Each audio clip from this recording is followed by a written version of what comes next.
এখানে স্বামী স্ত্রী উঠতে পারবে নাকি শুধু নারী একাই? আসলে পুরুষদের নির্দিষ্ট কোনো কালার থাকে না, পুরুষরা তো সব কালারই অভ্যস্ত। হ্যাঁ, একটু তো বৈষম্য হয়ে গেল। আমাদের বাসগুলো তো সে একবারে লক্কর-ঝক্কর দেখতে পাচ্ছি, তাদেরগুলো নতুন এখন। এবং সেক্ষেত্রে আমাদেরগুলো যাতে মেরামত করা হয় এবং যথাযথ ব্যবস্থা নেওয়া হয়। তো বলতে কালার তো ডিফারেন্ট কিছু না, জাস্ট এই বাসগুলো তো আগে ছিল বিআরটিসির। তো তাদের নিজস্ব একটা কালার ছিল। তো এখন নারীদের পছন্দ পিঙ্ক কালার, তো সেই পিঙ্ক কালার হিসেবে দিয়েছেন।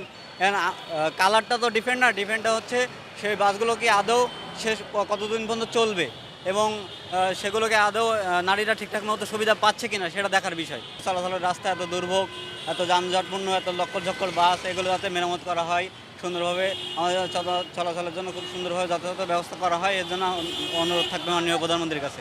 আসলে পুরুষদের নির্দিষ্ট কোনো কালার থাকে না, পুরুষরা তো সব কালারই অভ্যস্ত।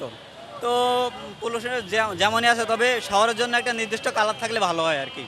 এটা জাস্ট শোনার পর অনেক ভালো লাগছে যে মেয়েদের জন্য একটা সুবিধা হয়েছে। কিন্তু আমার এখানে প্রশ্ন যে এখানে স্বামী স্ত্রী উঠতে পারবে নাকি শুধু নারী একাই? এখানে যে যারা বিবাহিত তারা তো হাজবেন্ড নিয়ে বাইরে বেরোয়, তাদের জন্য তো এটা হচ্ছে না যে সে তো হাজবেন্ডে রেখে বাস গাড়িতে উঠতে পারবে না। এর জন্য তো হাজবেন্ডকে নেওয়া উচিত গাড়িতে। হলে অনেক সেফ হয়েছে যে নারীদের জন্য অনেক সেফ।